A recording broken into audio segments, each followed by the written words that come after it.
दुल्हा बनी एला शिवदानी, मैना के अंगना।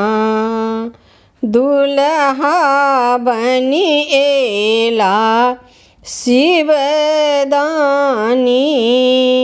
मैना के अंगना।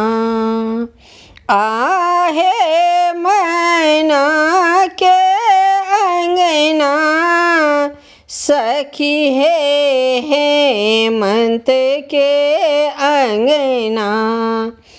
आहे मैना के अंगना, सखी हेमंत के अंगना।